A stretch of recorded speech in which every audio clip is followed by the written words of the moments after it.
好，大家好，今日咧同大家介紹呢兩本書啊。如果你對收藏相機、古董相機、菲林相機係有興趣嘅話咧，咁呢兩本書係值得參考。咁第一本咧就係 Retro Camera，Retro Camera 咧就 John Wick 佢寫嘅，咁佢係喺英國同埋咧佢係做攝影雜誌，亦都出咗一啲嘅書同攝影有關嘅。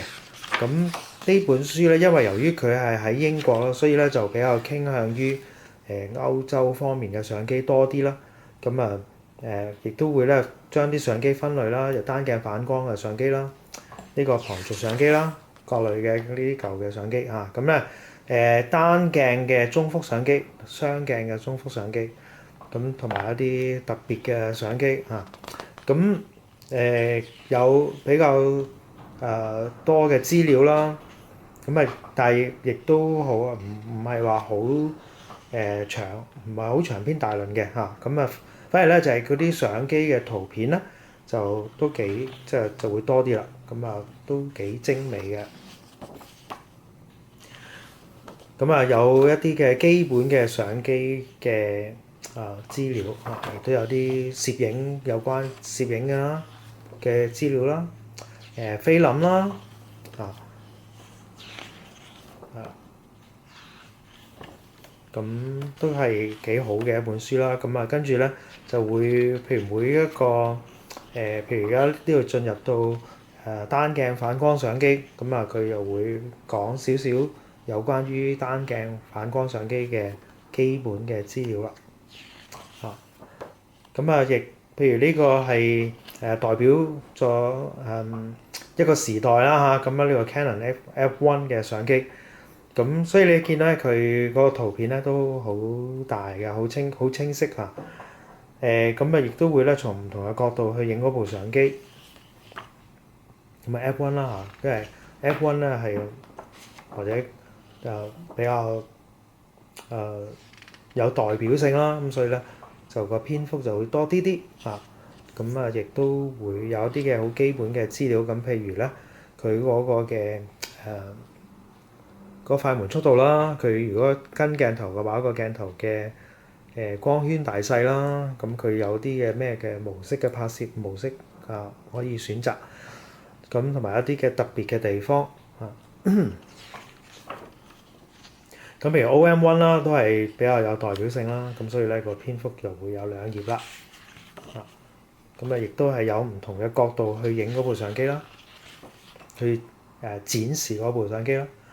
譬如 Minolta 嘅 XD7 咁就1頁啦嚇。Pentax 嘅 ME Super 咁呢度係1頁啦。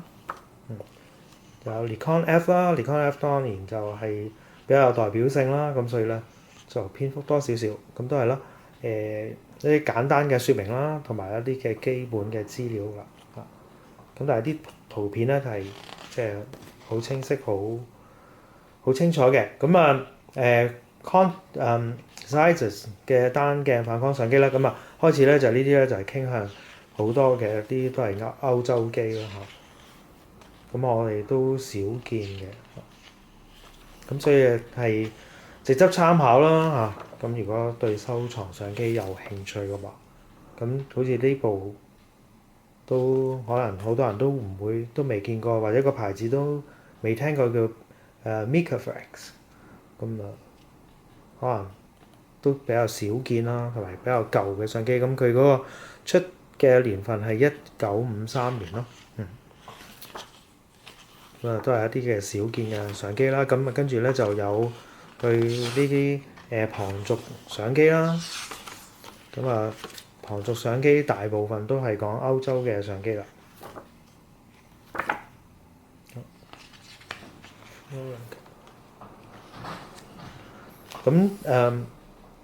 所以佢都有提到呢一部啦嚇，Minolta 嘅35 Model 2，或者跟住咧佢有一個更新嘅版本啦，就係 Model 2B。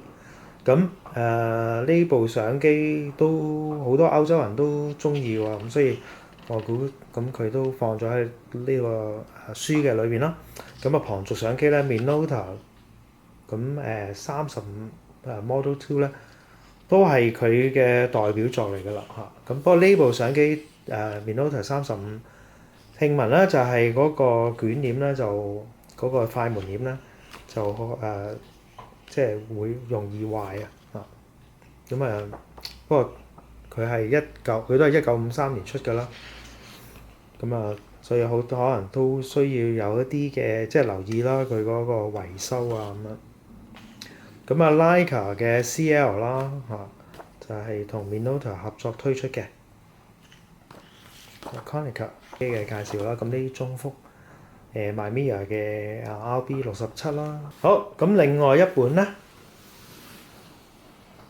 就係 Film Camera Zen。咁呢本書咧就係Bellamy Hunt 佢出嘅書。咁如果大家有留意嘅話咧，咁佢都有間公司叫 Japan Camera Hunter JCH。咁佢就係Bellamy咧，佢係喺日本啦，長住喺日本啦。咁喺嗰度咧就做一啲相機買賣嘅生意嘅。咁有 YouTube 啦，有 Instagram 啦。咁可能你都係佢嘅粉絲啊。咁佢亦都會帶人咧喺日本嗰度去尋寶㗎嚇，帶人咧去睇喺日本嘅相機。咁佢舊年啦，即係呢本咧就係2024年啦，好新嘅書。咁出咗呢一本書。咁呢個就係Bellamy。咁喺日本咁如果你睇佢嘅 YouTube channel 或者 Instagram 嘅話咧，呢個就係佢常用嘅背景啦。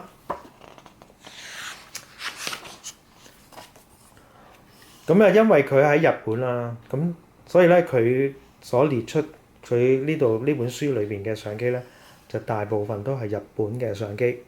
咁不過佢又對 Leica 係好，即係佢又好喜愛好或者個市場個對 Leica 嘅相機嘅需求好大啦。咁所以咧呢度咧就都列所有即係 Leica 系列嘅菲林相機咧都有喺度嘅。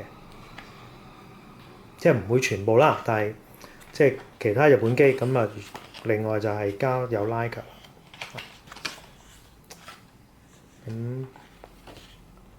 咁佢呢本書咧就係左邊咧就係嗰部相機咁一幅相嘅，咁就冇放唔同角度嘅相機嘅嘅唔同嘅角度嘅相片嘅圖片。咁就係一部相機，然之後一個嘅描述。咁呢啲描述咧，通常都係佢嗰啲感想多，即係佢嘅一啲 comment，就唔會話好 technical 嘅，但係咧就會即係講一啲佢對呢部相機嘅睇法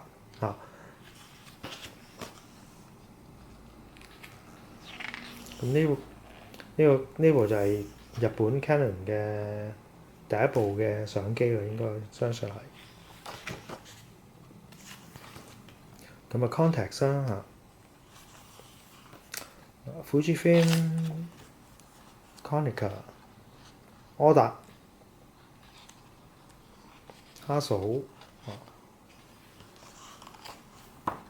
咁跟住咧就好幾頁啦，都係介紹 Leica 嘅 Leica M2、M3、M4、M5。咁當然會有 M6 啦同埋 MP 啦。咁Leica 嘅單反啦R8。咁Mini Lux 即係呢嘅傻瓜機。咁就當然有 Minolta 同 Leica 合作出嘅 CL 啦。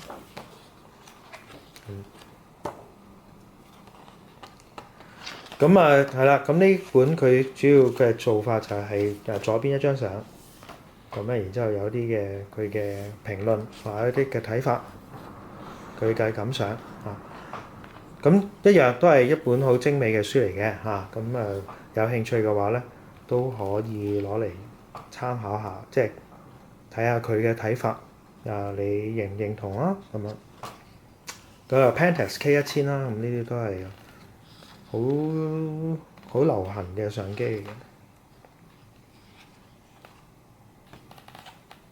好啦，就介紹呢兩本書，咁有興趣嘅可以去揾下揾嚟睇下嘅咁好啦，咁今日又講到呢度啦，咁下次再揾第二啲嘅題材啦，或者相機啦嚟到同大家分享。拜拜。